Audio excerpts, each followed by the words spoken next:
नमस्कार, आप देख रहे हैं डीएन इंडिया में। आपके साथ हूं विशाल पांडे। कोरोना महामारी को आए हुए देश और दुनिया भर में 1 साल से ज्यादा को हो गया। इसने देश की अर्थव्यवस्था तो बिगाड़ी ही साथ कई लोगों के परिवार भी उजाड़ दिए। कई लोगों ने अपनी नौकरियां खो दी, कई लोग रोड पे आ गए, कई लोगों के पास जो बिजनेस था वो बंद हो गया उनका, और कई लोगों ने तो अपनी जान दे दी जी।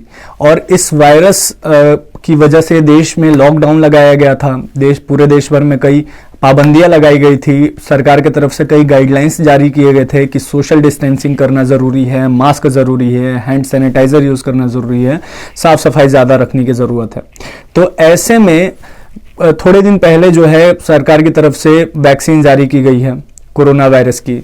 और यह जब वैक्सीन जारी की गई पूरे देश भर में, तो देश के लोगों में एक खुशी की लहर दौड़ी। थोड़े से निश्चिंत हुए कि चलो अब तो कोरोना वायरस की वैक्सीन आ गई। और शायद इसी निश्चिंतता का कारण है कि जो है सीरियसनेस कोरोना वायरस का, वो देश में अब कम देखने को मिल रहा है। अगर आप जाते हैं किसी भी पब्लिक प्लेस पे, किसी बाजार में जाइए, तो वहां पर पब्लिक आपको सोशल डिस्टेंसिंग की धज्जियां उड़ाती हुई दिख जाएंगे। और इसी वजह से देश में कोरोना के केसेस फिर बढ़ रहे हैं जी। बता दें आपको कि कोरोना केसेस में एक बार फिर से बहुत तेजी से बढ़ोतरी हो रही है। पिछले 24 घंटे की अगर बात करें तो 26,291 मामले निकल कर सामने आ रहे हैं। ये बहुत ही बड़ा आंकड़ा है। जब वायरस का वैक्सीन जारी हो गया उसके बाद देश भर में 24 घंटे में 26,000 से ज्यादा मामले निकलकर सामने आ रहे हैं, जिसमें 118 लोगों ने अपनी जान गंवा दी। 118 लोगों ने अपनी जान गंवा दी पिछले 24 घंटों में। तो ऐसे में देश में जो है इस वायरस का सीरियसनेस जो है वो लोग नहीं ले पा रहे हैं। ना मास्क, कई जगहों पे मास्क नहीं फॉलो कर पा रहे हैं, कई जगहों पे सोशल डिस्टेंसिंग नहीं मेंटेन कर पा रहे हैं।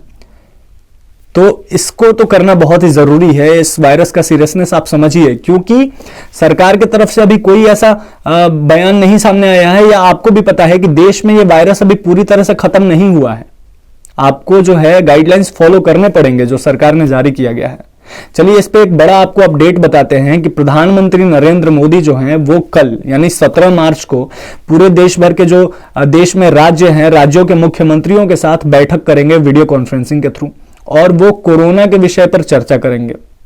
बता दें कि इसके पहले भी कई बार प्रधानमंत्री मोदी ने मीटिंग की है कोरोना विषय पर, लेकिन वैक्सीनेशन प्रक्रिया शुरू होने के बाद यह उनकी पहली मीटिंग होगी राज्य के मुख्यमंत्रियों के साथ। ऐसे में वो जानने की कोशिश करेंगे और जानेंगे कि देश के जो राज्य हैं उनमें कैसी प्रक्रिया चल रही है वैक्सीनेशन की, क्या कुछ आंकड़े निकलकर सामने आ रहे हैं, क्या परेशानियां सामने आ रही है, लोगों में कैसा है वैक्सीन को लेकर, जो लोगों की प्रतिक्रिया क्या है। तो इन मुद्दों पर वो चर्चा करेंगे। और आपको ये भी बता दें कि शायद कोरोना महामारी को लेकर कोई बड़ा फैसला भी ले सकते हैं प्रधानमंत्री मोदी जी। चलिए आपको सरकार के द्वारा, जो स्वास्थ्य मंत्रालय है उसके द्वारा जारी किए गए आंकड़े के बारे में एक बार बता देते हैं कि देश में जो कुल संक्रमितों की संख्या अभी तक जो देश में स्वास्थ्य मंत्रालय ने जारी की है वो है 1,14,09,831। वहीं अगर बात करें तो कुल जो लोग कोरोना वॉरियर निकलकर सामने आए हैं, जो कुल कोरोना को मात देकर ठीक हो चुके हैं, वो है 1,10,27,543 लोग। अब आपको ये बता दें कि देश में कुल लोग अपनी जान गंवा चुके हैं जो कोरोना वायरस की वजह से, उनकी संख्या है 1,58,856। बहुत ही बड़ा मतलब बहुत ही बड़ी संख्या है ये। इतने लोग जान गंवा चुके हैं। तो आप भी इस मामले का सीरियसनेस समझिए और सोशल डिस्टेंसिंग, मास्क के साथ साथ जो भी गाइडलाइंस जारी किए गए हैं सरकार के द्वारा वो फॉलो कीजिए। चलिए इसके बाद आपको ये बताते हैं कि देश में जो है अभी मौजूदा कुल एक्टिव मामले कितने हैं। तो मौजूदा 2,23,432 एक्टिव मामले देश भर में हैं। इसके बाद टोटल वैक्सीनेशन की बात करें तो 3,29,47,432 लोगों को वैक्सीन लग चुकी है।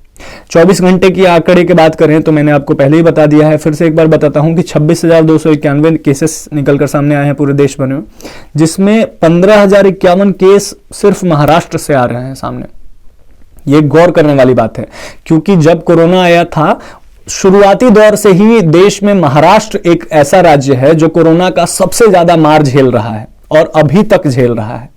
ऐसे में महाराष्ट्र से लगातार सामने निकलकर केसेस आ रहे हैं। महाराष्ट्र का ठाणे जो है, एक जगह है ठाणे महाराष्ट्र में, उसमें से लगातार केसेस निकलकर सामने आ रहे हैं। इसी वजह से वहां 31 मार्च तक जो है शिवसेना की तरफ से, उद्धव ठाकरे की तरफ से लॉकडाउन लगा दिया गया है। और महाराष्ट्र से केसेस अभी निकलकर सामने ही आ रहे हैं। चलिए आपको यह बता दें कि केंद्रीय स्वास्थ्य मंत्री डॉक्टर हर्षवर्धन ने बयान दिया है कि जो ये मामले निकलकर सामने आ रहे हैं कोरोना वायरस के देश में फिर से, तो ऐसे में 85% जो मामले हैं वो 5-6 राज्यों से ही निकलकर सामने आ रहे हैं जी। और इन 5-6 राज्यों से ही बड़ी तादाद में मामले निकलकर सामने आ रहे हैं। तो यहाँ के जो लोग हैं इनको तो जरूरी है सोशल डिस्टेंसिंग, मास्क और गाइडलाइंस फॉलो करना। इसके साथ उन्होंने ये भी कहा कि जो ये मामले निकलकर सामने आ रहे हैं इसके पीछे की वजह बस एक है कि लोग जो है इस कोरोना वायरस को गंभीरता से नहीं ले रहे हैं जी। गंभीरता से लेना जरूरी है। उन्होंने ये कहा कि मास्क बहुत जरूरी है, सोशल डिस्टेंसिंग बहुत जरूरी है, साबुन से हाथ धोना बहुत जरूरी है, सैनिटाइजर यूज करना बहुत जरूरी है, और अगर आपको जरूरत पड़े तो ही घर से बाहर जाए, वरना घर से बाहर ना निकले। तो ये स्वास्थ्य मंत्री डॉक्टर हर्षवर्धन, केंद्रीय स्वास्थ्य मंत्री ने बयान दिया आपको। चलिए हम इस वीडियो के माध्यम से आपसे यही अपील करेंगे, डीएनपी के माध्यम से यही अपील करेंगे कि अगर आपको जरूरत पड़े तो ही बाहर जाएं, और इस मामले के सीरियसनेस को प्लीज समझिए, क्योंकि किसी की जान मतलब कोई अगर जान अपनी गंवा देता है तो उसका पूरा परिवार जो है उस पर एक बहुत बड़ा असर पड़ता है, और ये वायरस बहुत ही खतरनाक है, बहुत ही जानलेवा है। तो प्लीज आप गाइडलाइंस जरूर फॉलो कीजिए जो स्वास्थ्य मंत्रालय और WHO की तरफ से जारी किए गए हैं। उसके अलावा आप मास्क जरूर लगाइए, उसी के साथ आप सोशल डिस्टेंसिंग को मेंटेन कीजिए, और जितना ज्यादा हो सके घर से बाहर ना जाइए, और अपना बिल्कुल ख्याल रखिए, अपने परिवार का ख्याल रखिए। और अगर आपको हमारी ये वीडियो अच्छी लगे तो इसको ज्यादा से ज्यादा लोगों तक शेयर कीजिए, और बताइए उनको प्लीज कि कोरोना वायरस का जो सीरियसनेस है ये कितना ज्यादा है। उनको ये बताइए कि कोरोना वायरस के कुल मामले अभी तक कितने निकल के आ चुके हैं और कितने लोग जो है अपनी जान गंवा चुके हैं। तो ऐसे में उनको भी सतर्क रहना बहुत ही जरूरी है। जाते जाते हमारे चैनल को जरूर सब्सक्राइब कीजिए अगर आपने अभी तक सब्सक्राइब नहीं किया तो। धन्यवाद।